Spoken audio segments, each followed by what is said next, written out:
Mathaa igĩrĩ cia ũtukũ hwaĩ wa ira nĩguo Ibrahim Okanga aragerire ngero na kũraga mũtumia wake Eunice Wanjiku na njĩra ya kũmũtheca na kahiũ itũũra-inĩ rĩa Budalangi mwena wa Njirũ.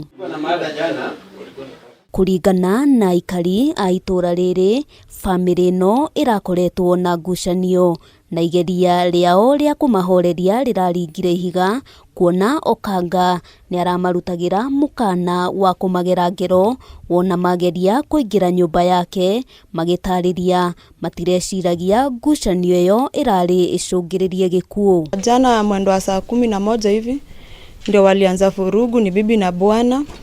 Kama watu wa plot tukaenda tukawasikizanisha, wakasema wamekubaliana, wamesikizana. Mwendo wa saa 1 hivi sasa ndio tulisikia nduru imezidi. Wenye tulisikia nduru imezidi, kwenda kuchungulia mzee akasema mwenye atajaribu kukaribia hapa atamuua na ataacha amechoma ploti mzima.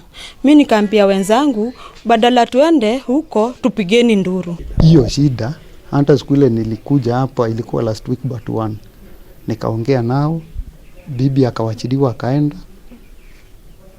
Si shida ati ya kwanza. Nĩ ndeto ĩkĩrĩtwo mũkonde nĩ kamanda wa borithi sub-county-inĩ ya Njirũ John Owoth na kuga ũthuthuria wa gũkũrana kĩrĩa kĩracũngĩrĩirie ngero ĩyo nĩ wambĩrĩirie, kũrĩa ningĩ orĩtie famĩlĩ kwaranagĩria na kũiguithania ithenya-inĩ rĩa kũgerana ngero. Watoto hawakuumizwa na hakuna mtoto ameumia.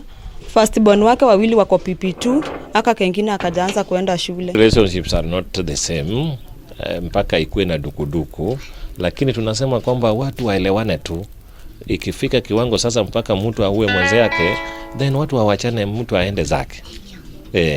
Ikitulizwa na wananchi, village elders, my chiefs, wazee na ikatae, then wawachane tu instead ya kuchukua maisha ya mwingine. Okanga nĩ arĩkĩtie gũikio ngono na etereirie kũhingũrĩrwo thitango. We'll know later what next and steps we can take so that we assist also those children, they are still young. Ngĩribotera Kameme TV, Ngeto Wambui wa Njũgũna.